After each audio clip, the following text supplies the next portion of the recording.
Yung taong laging nasa tabi mo, kahit sa likod ng mga paulit-ulit mong kasalanan, alagaan mo yan.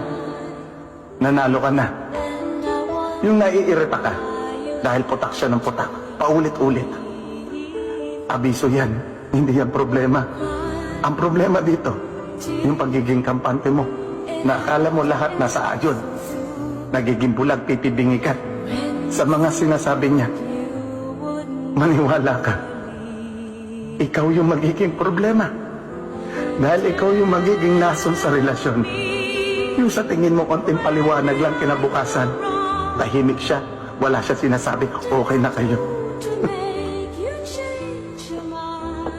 Umiiyak na sa gabi yan, hindi mo lang alam.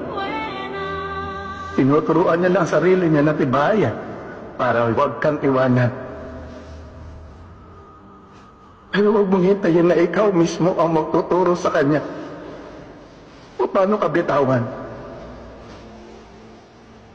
Alam mo yung masakit.